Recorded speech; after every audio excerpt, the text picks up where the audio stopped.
नमस्ते, आप सभी का स्वागत है आज के इस कार्यक्रम में और आज हम चर्चा करेंगे हरियाणा और जम्मू और कश्मीर के एग्जिट पोल्स के परिणामों के बारे में। हमारे साथ हैं आपके सुपरिचित ओंकार चौधरी जी। नमस्कार। नमस्कार आपको ओंकार जी। बस आरंभ करने से पूर्व सभी को याद दिला दें कि जयपुर डायलॉग्स एनुअल समिट अब बिल्कुल निकट आ गया है। मुश्किल से 20 दिन बचे हैं और आप सभी लोगों से अनुरोध है कि कृपया आप अपना रजिस्ट्रेशन अवश्य करा लें। तो साहब, ये जो परिणाम आए हैं एग्जिट पोल्स के, इनके बारे में आपकी क्या टिप्पणी है? क्योंकि हरियाणा का तो लगभग सभी ने एक ही तरह का परिणाम दिया है और उसमें है मतलब बीजेपी साफ। जम्मू और कश्मीर का जो है वो बड़ा खिचड़ी सा परिणाम दिख रहा है। तो पहले हरियाणा की बात कर लेते हैं, आपका क्या विचार है? संजय जी, सबसे पहले तो मैं आपका धन्यवाद करूंगा, दर्शकों को नमस्कार करूंगा। देखिए, बात ऐसी है कि ये एग्जिट पोल है, जो फाइनल परिणाम वो नहीं है, वो तो 8 तारीख को ही आएगा। पर हम ये मान करके चलते हैं कि जो एग्जिट पोल आते हैं वो एक संकेतक होते हैं, एक दिशा बता देते हैं कि किस दिशा में मतदाताओं का रुझान है। लोकसभा चुनाव के एग्जिट पोल के बाद से तमाम तरह की शंकाएं मन में अब पैदा होने लगी हैं, और इससे पहले भी ऐसा नहीं है कि लोकसभा चुनाव में ही कोई पहली बार ऐसा हादसा हुआ कि जो एग्जिट पोल बता रहे थे उसके उलट नतीजे आए। उससे पहले भी कई बार ऐसा हुआ है। तो हमें वैसे तो अंतिम नतीजों का ही इंतजार करना पड़ेगा। पर जहां तक हरियाणा का प्रश्न है, तो हरियाणा में तो किसी तरह की कोई शक सुबह था नहीं। कुछ कुछ घटनाएं बीच में ऐसी हो रही थी जिनके चलते मीडिया में, सोशल मीडिया में पॉलिटिकल पार्टियों को थोड़ा सा बातचीत करने का अवसर मिल रहा था। शैलजा प्रकरण हो या कांग्रेस के कुछ नेताओं का बड़बोलापन हो, जिन्होंने वो खर्ची पर्ची और नौकरियां बांटनी शुरू कर दी थी, टिकटों के बंटवारे को लेकर के हो, भीतरघात हो, दोनों ही तरफ था। वैसे तो भीतरघात कांग्रेस में भी था और भारतीय जनता पार्टी में भी था। पर कुल मिलाकर के डे वन से कम मैं इंश्योर था इस बात को लेकर के कि भाई, जो कभी इतिहास में नहीं हुआ वो तो नहीं होने जा रहा है। क्योंकि कुछ ऐसा भारतीय जनता पार्टी की सरकार ने किया हो कि जो कभी इतिहास में नहीं हुआ वो हो जाए, यानी निरंतरता में तीसरी बार भी इन्हीं की सरकार बन जाए, तो ऐसा तो कुछ था नहीं। और ये भी हम जानते हैं कि चाहे 2014 हो, 2019 हो या 2024 हो, इन तीनों ही लोकसभा चुनाव में हमें एक ट्रेंड साफ दिखाई दिया है। कम से कम हरियाणा की मैं जब बात करता हूं, तो जो जाट है वो पूरी तरीके से भारतीय जनता पार्टी के साथ कभी भी नहीं खड़ा था।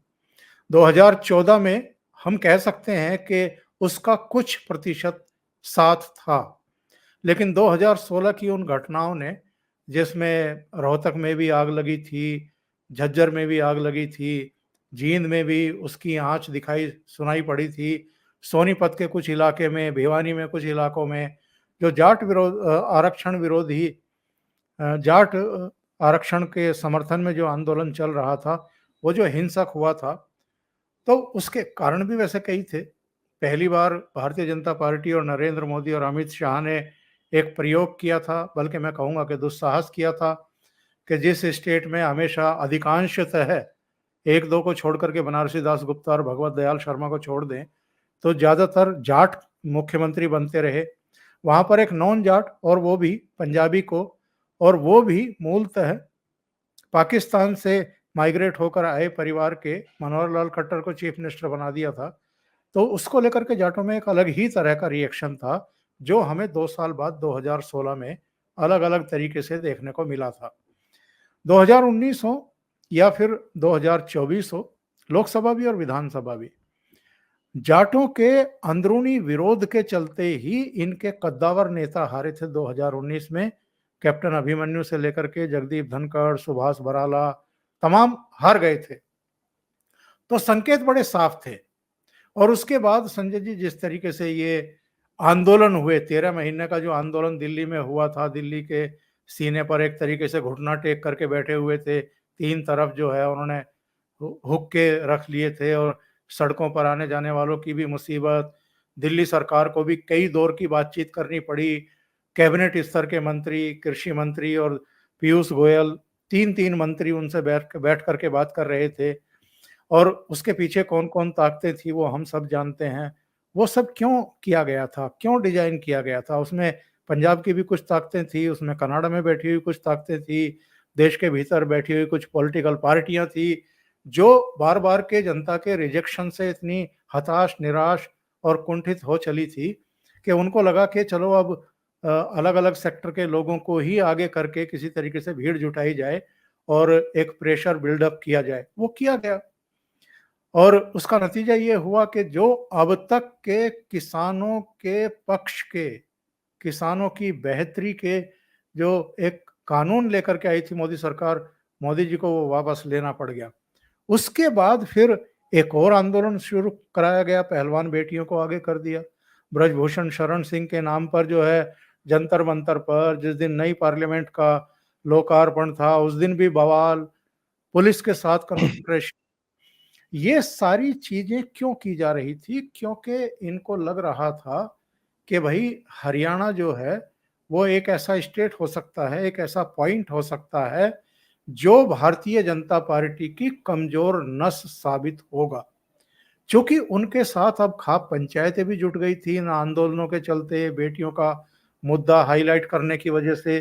तो उनको लगा कि ये जाट तो सब जो बटे रहे हैं अतीत में, कोई बंसीलाल का समर्थक था, कोई चौटाला का समर्थक था, कोई भूपेंद्र सिंह हुड्डा परिवार का समर्थक था, तो इन सबको इकट्ठा कर लो, कांग्रेस के पीछे लामबंद करो इनको, और जो दलित है 21-22% उसको ले लो, और ये आरक्षण वाला मसला, ये संविधान खतरे में, तमाम चीजें जो हैं उसका एक बेस बनाया गया लोकसभा चुनाव से ही।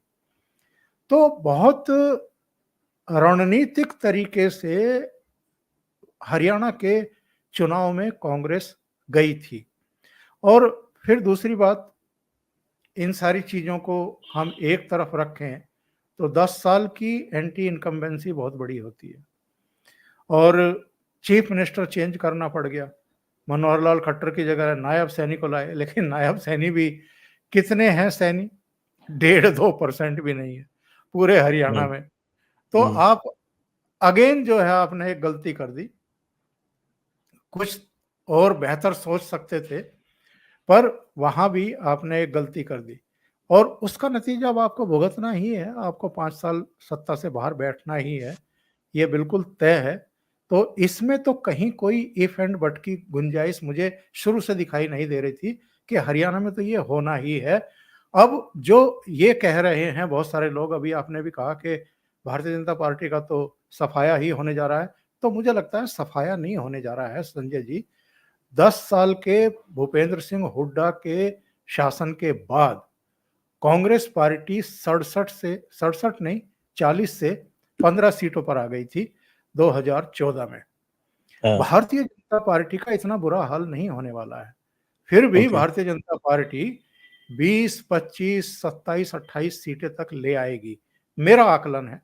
इसमें थोड़ा बहुत 2-4 सीटें ऊपर नीचे भी हो सकती हैं, पर भारतीय जनता पार्टी का उतना बुरा हाल नहीं होगा। जहां तक जम्मू कश्मीर का प्रश्न है तो आपने बिल्कुल वाजिब बात कही अभी है। भी थोड़ा हरियाणा पे एक चीज आपने जो बोला जी। उसी पे थोड़ा मैं एक क्लैरिफिकेशन ले लूं।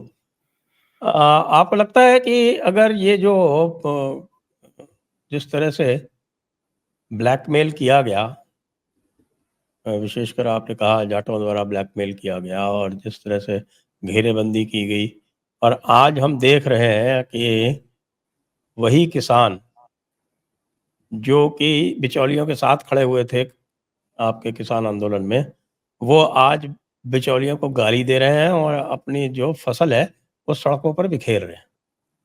अगर इसको थोड़ा मजबूती से डील कर दिया गया होता और ये इस चीज से डरे नहीं होते कि भाई अरे जाटों के वोट नहीं मिलेंगे, जाटों के वोट तो वैसे ही नहीं मिल रहे थे, और ये उस चक्कर में अगर पीछे नहीं इन्होंने कदम हटाए होते या सीएए के टाइम पे इन्होंने उस तरह से पीछे कदम नहीं हटाए होते और बड़ा बोल्डली फेस किया होता, जैसे कि योगी आदित्यनाथ ने उत्तर प्रदेश में किया, तो इतना बुरा हाल नहीं होता।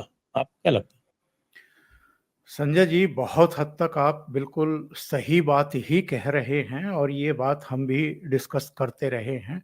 उस समय भी हम लोगों ने कितना तीखा विरोध किया था इस चीज़ का और एक जनमानस बन गया था इस बात के लिए कि भई ये राइट जो है कानून देकर के आई है मोदी सरकार, इनको पीछे नहीं हटना चाहिए।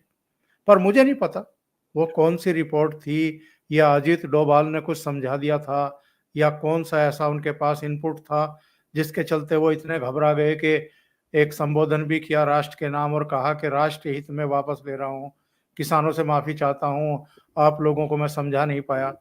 ऐसा तो तपस्या हो में नहीं। कमी रहेगी, तपस्या में कमी। तो ये चीज़ें ये एक्चुअल में क्या है कि आप अपनी कमज़ोरी का जब इस तरह से प्रकटीकरण कर देते हैं, तो फिर बहुत सारी दूसरी ताकतें भी आपकी इस कमज़ोरी का फ़ायदा उठाती हैं और आगे आप पर हावी होती हैं। मैंने कल रात भी एक प्रोग्राम बनाया था, वो सुबह से चल रहा है। मैंने कहा था कि अमित शाह और नरेंद्र मोदी को अब योगी की लाइन लेनी पड़ेगी, उसी लाइन पर चलना पड़ेगा। और आप देखिएगा संजय जी, मेरी बात याद रखिएगा, आप बहुत अनुभवी हैं, इन चीज़ों को बहुत बारीकी से ऑब्जर्व करते हैं। हरियाणा में कांग्रेस की सरकार बनने के बाद, चूँकि पंजाब में अब आम आदमी पार्टी की सरकार है, केजरीवाल की सरकार है और हरियाणा में राहुल गांधी की सरकार बनने जा रही है। अब ये रोज-रोज दिल्ली में मोदी सरकार की नाक में दम करके रखेंगे। इनके लिए अब दिल्ली में भीड़ जुटाना चुटकियों का काम होगा। हर मुद्दे पर ये लोग भीड़ जुटाएंगे, यहाँ पर कानून व्यवस्था का सवाल खड़ा करेंगे, अराजकता की स्थितियां पैदा करेंगे और अगर ये जो कमजोरी नरेंद्र मोदी और अमित शाह अब तक दिखाते रहे हैं या मैं कहूं कि अब तक अप्रिय स्थितियों को टालने की कोशिश करते रहे हैं, शांत बने रह करके, ये लंबे समय तक नहीं चलेंगी। एक बात मुझे संतुष्ट करती है कि अभी हफ्ता 10 दिन पहले योगी आदित्यनाथ ने एक बात कही थी जो वायरल हो गई थी कि बटेंगे तो कटेंगे। मोदी ने थोड़ा अलग अंदाज में कल ठाणे में वो बात रिपीट की है कि बटेंगे तो ये महफिलें सजाएंगे, आपके विरोधी महफिलें सजाएंगे। तो आज अगर आज आप आज मोहन भागवत जी ने भी उसी को थोड़ा सा दूसरे अंदाज में कह दिया। तो ये केवल कथनी तक आप सीमित मत रखिए साहब। आपको मोहन भागवत को योगी आदित्यनाथ की तरह ही ये स्ट्रॉन्ग मैसेज भेजना पड़ेगा हिंदुओं को कि साहब हम हिंदू पार्टी ही हैं। वो सबका साथ, सबका विकास, सबका प्रयास और सबका विश्वास जो है वो बहुत हो गया। हालांकि जब से ये 2024 के नतीजे आए हैं तब से मैंने सुना नहीं है ये हाँ, नड्डा नरेंद्र। जी बोल जाते हैं वैसे। नड्डा जी तो अभी पुराने चावल है ना, वो तो उसी उसी तो स्कूल के खिलाड़ी हैं।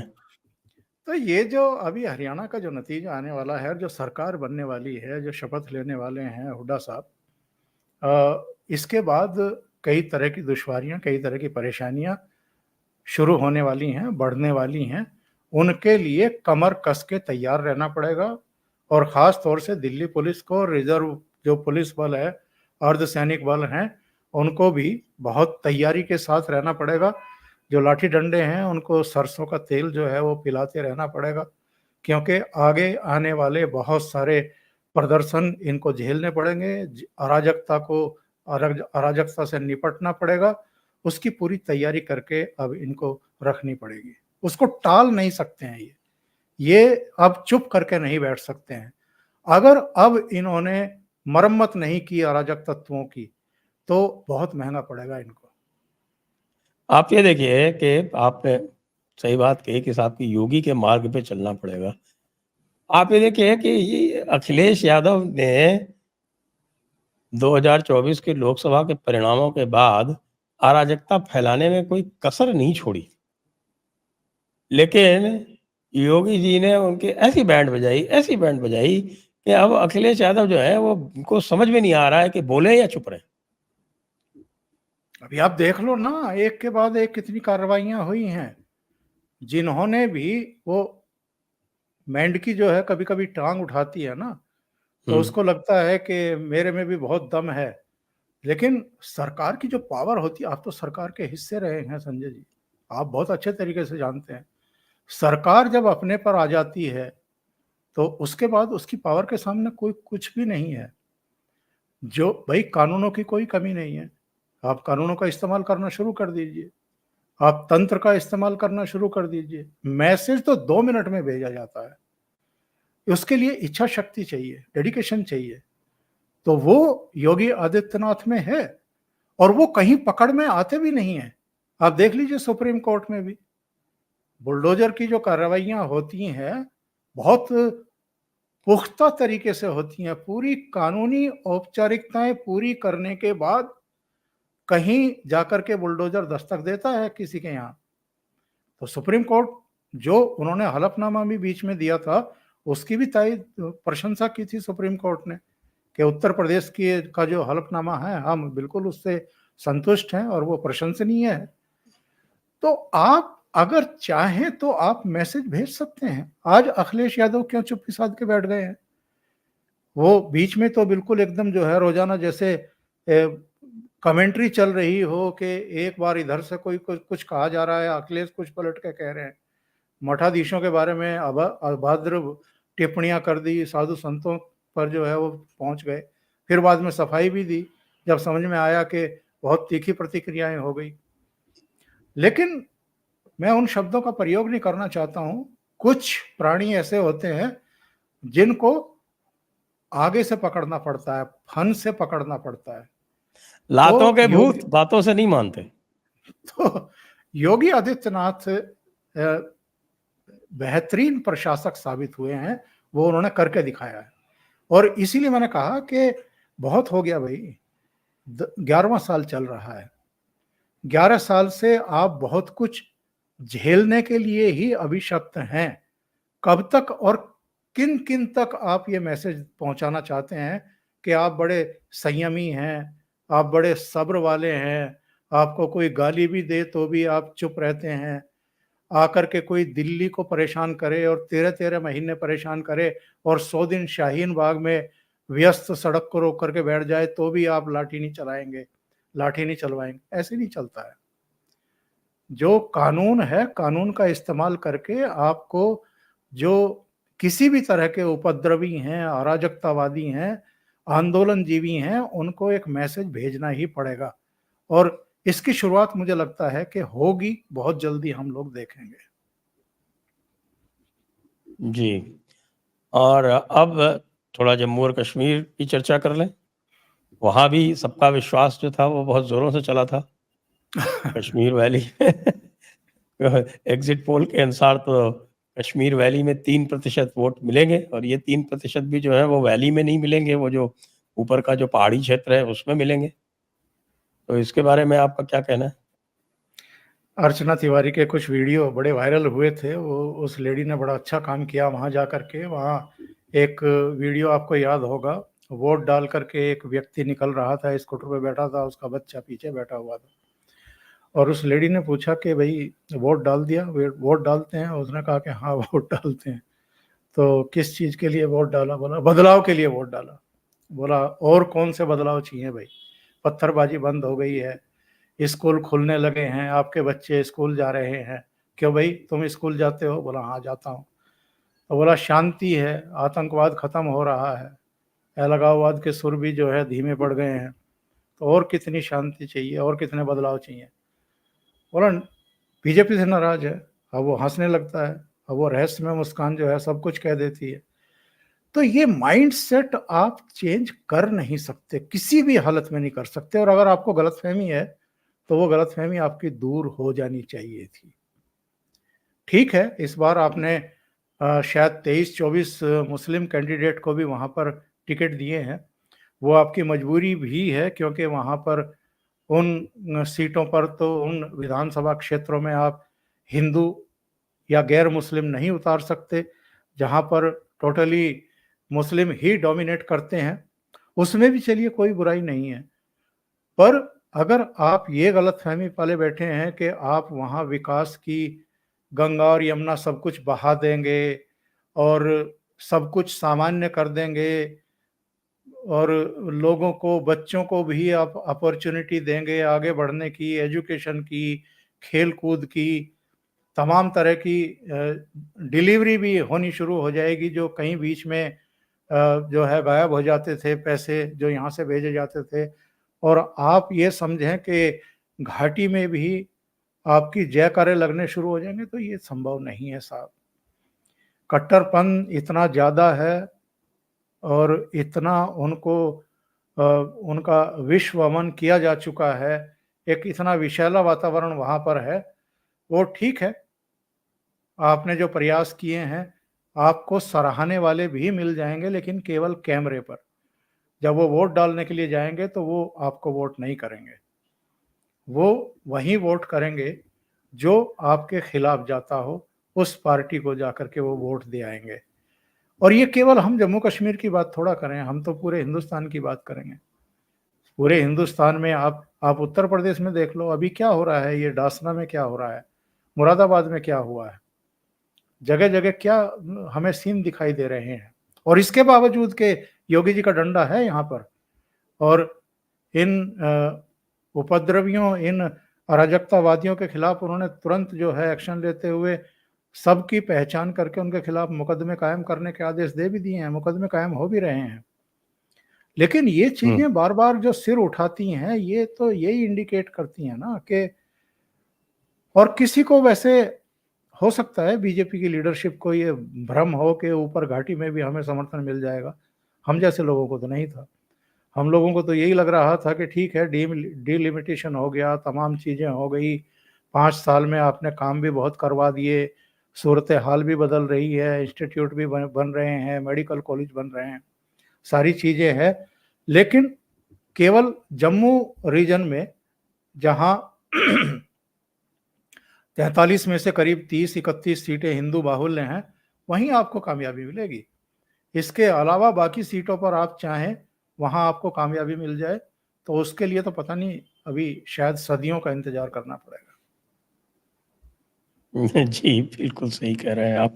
और अंत में जो भी एग्ज़िट पोल्स आ रहे हैं, उसमें यही दिख रहा है कि उसी जम्मू ने आपको जीवन दे रखा है, जिस जम्मू को आपने घाटी के कारण लगातार 7 वर्ष तक भुलाए रखा, इग्नोर किया, और सारा जितना भी फ़ोकस था, वो सारा का सारा आपने वैली में दिया। कोई भी टूरिस्ट डेस्टिनेशन आपने नया जम्मू क्षेत्र में डेवलप नहीं किया, जबकि जम्मू क्षेत्र में 2500 इस तरह के वहाँ पर टूरिस्ट डेस्टिनेशन है। जो भी टूरिस्ट जाता है भाई कि साहब के टूरिज्म से टेररिज्म को डिफीट कर देंगे।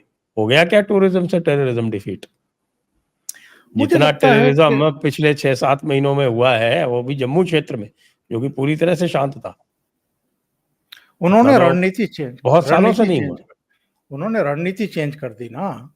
उन्होंने रणनीति ये चेंज की कि विधानसभा चुनाव से पहले नीचे, जहां भारतीय जनता पार्टी को वोट मिलता है, समर्थन मिलता है, वहां एक दहशत का वातावरण क्रिएट करो। और दूसरे, जो ऊपर सख्ती इतनी हो गई थी और कई लेयर में जो है सिक्योरिटी जो है वो टाइट कर दी गई थी, उनको लगा कि नीचे का इलाका जो है अब ये घुसपैठ के लिए ठीक है और वारदातों के लिए भी ठीक है। तो उनकी अपनी रणनीति है, वो कामयाब रहे और ये समझने में नाकाम रहे बहुत हद तक। तो वही हुआ। जी। लेकिन जम्मू से तो काफ़ी अच्छी इनके लिए खबर आ रही है। समाचार जम्मू से ये है कि जम्मू क्षेत्र की जो 43 सीटें हैं, उनमें से तो ये 30-35 तक जीत सकते हैं।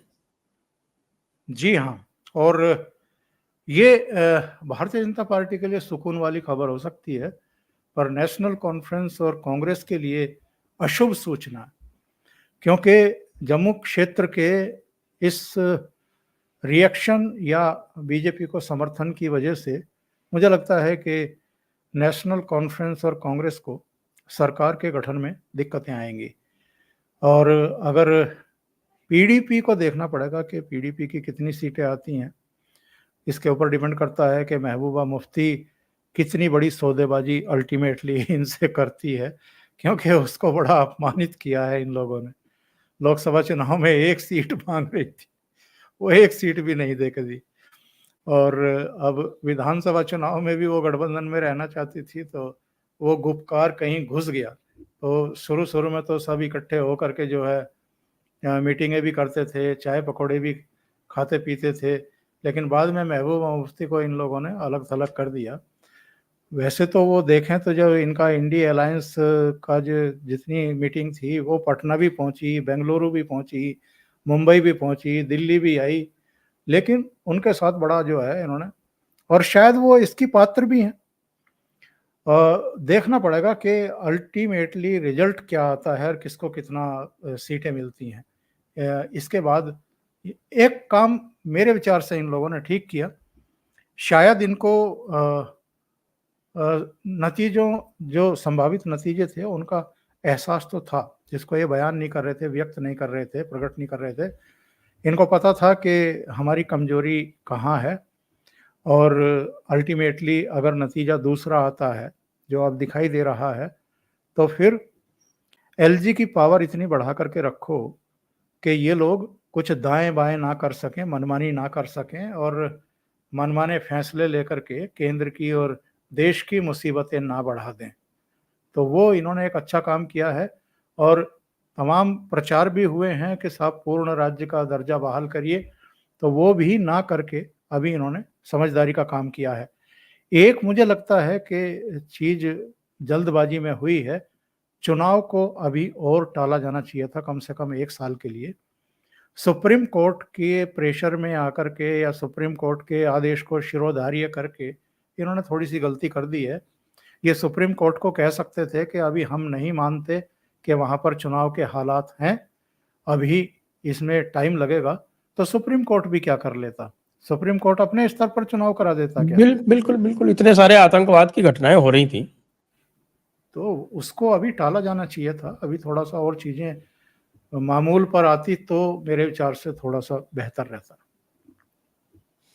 इसलिए मेरा तो व्यक्तिगत विचार आज से नहीं 2019 से ही है, और जब 370 इन्होंने हटाया था उस समय मेरी पुस्तक जो है भारत विखंडन, उसमें भारत अखंडन, उसमें भी मैंने स्पष्ट रूप से लिखा है कि भाई अगला स्टेप ये होना चाहिए कि देखिए किसी भी तरह से आप जिहाद का दिल नहीं जीत सकते, बिल्कुल, आपको जिहाद को अलग थलग करना पड़ेगा, और जिहाद को अलग थलग करने के लिए सबसे पहला स्टेप ये है कि आप जम्मू को अलग राज्य घोषित करें, जम्मू को अलग राज्य बनाइए और वैली को आप यूटी बना के रखिए सदैव के लिए, क्योंकि ये जो वहाँ पर मानसिकता है वो इसके अतिरिक्त बदल नहीं सकती।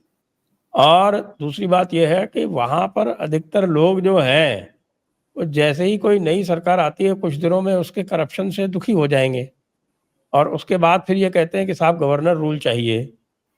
पहले 370 के अंतर्गत वो गवर्नर रूल, प्रेसिडेंट रूल अलग-अलग हुआ करते थे। तो गवर्नर रूल जो है ये सदैव मांगा करते थे कि साहब हमें गवर्नर रूल चाहिए, ये बहुत भ्रष्ट सरकार है, बेकार है। तो उनको परमानेंट गवर्नर रूल मतलब परमानेंट प्रेसिडेंट रूल दे दीजिए, उनको यूटी बना दीजिए। छोटी सी 40 किलोमीटर बाई 30 किलोमीटर की वो वैली है, ऐसा कोई कुछ उसमें है नहीं। पहाड़ के लोग जो हैं वो वैसे भी वैली वालों से वहाँ दुखी रहते हैं। 3.5 तो जिले ही तो हैं, 3.5 जिले ही तो हैं। हाँ, तो वो जम्मू को अलग प्रदेश बनाने के बारे में इनको गंभीरता से विचार करना चाहिए। आखिरकार वो पूरा का पूरा क्षेत्र यदि आपको रूल करना भी है तो भैया एलजी के थ्रू रूल कर लो उस वैली को, और बिल्कुल, जम्मू को स्वतंत्र कर दो। अभी जो है ये पूरा एक औपनिवेशिक उपनिवेश बना हुआ है जम्मू कश्मीर वैली का। ये स्थिति नहीं रहनी चाहिए, जम्मू वालों के साथ आपको न्याय करना चाहिए। हम जानते हैं भारतीय जनता पार्टी की ये बहुत बड़ी कमजोरी है जो सभी भारतीय जनता पार्टी के समर्थक कहते भी हैं कि भैया अपने कोर वोटर का ध्यान ये कतई नहीं रखते, उनको टेकन फॉर ग्रांटेड लेते हैं और जो कभी नहीं वोट करने वाले हैं उनके पीछे दौड़ते रहते हैं।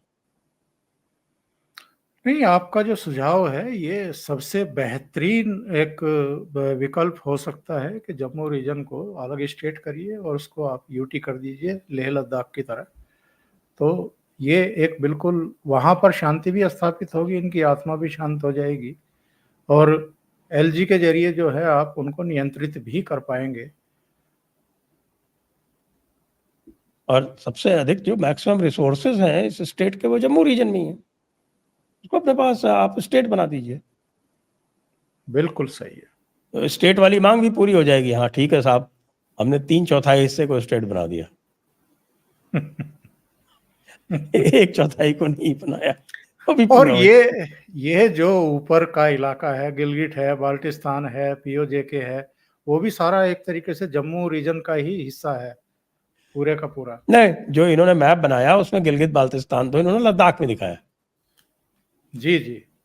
और आपका जम्मू रीजन का ये जो पीओजेके वाला जो हिस्सा है वो इधर आपका इसमें जम्मू रीजन में ये मीरपुर कोटली जम्मू रीजन में आता है, मुजफ्फराबाद जो है वो कश्मीर रीजन में आता है। हाँ, ऊपर आता है। उसको भी अलग अलग कर दीजिए, दिक्कत कहाँ है?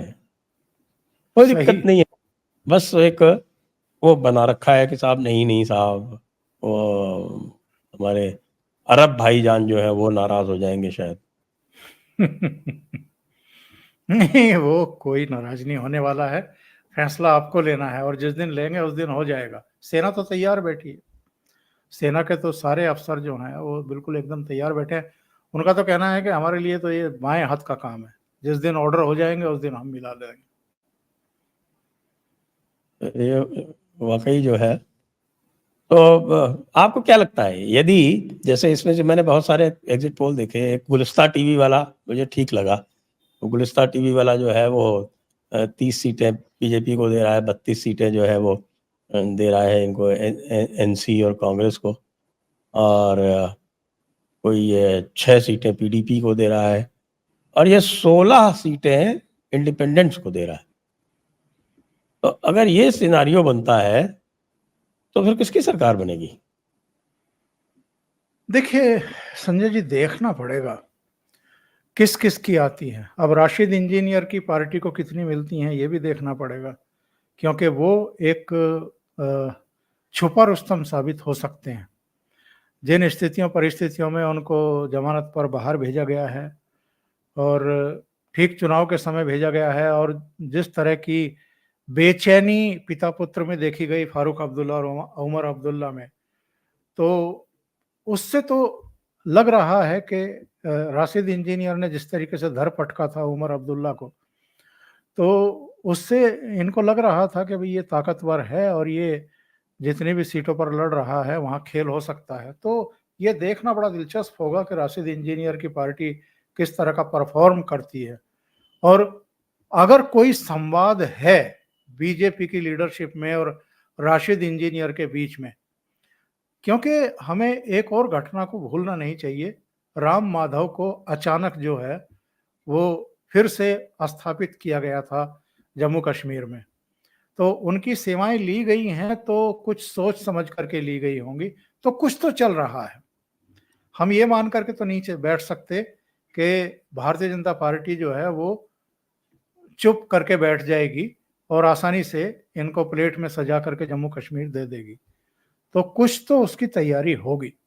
इसलिए जम्मू कश्मीर मेरे विचार से हरियाणा के बजाय 5 एमएलए नॉमिनेट भी होंगे। हाँ, अभी 5 एमएलए वो भी हैं। तो हरियाणा से ज्यादा दिलचस्प जो स्थितियां परिस्थितियां रहेंगी वो आगे जम्मू कश्मीर की रहने वाली है। जी, तो बड़ा रोचक होगा जो भी होने वाला है, और उसके बाद निश्चित रूप से 8 तारीख के बाद फिर हम और आप दोबारा बैठेंगे और इसका जी विश्लेषण हाँ। करेंगे। यस। तब तक के लिए सभी दर्शकों को बहुत बहुत धन्यवाद, और ओंकार जी आपको भी बहुत बहुत धन्यवाद। जय हिंद, जय भारत, वंदे मातरम। वंदे मातरम।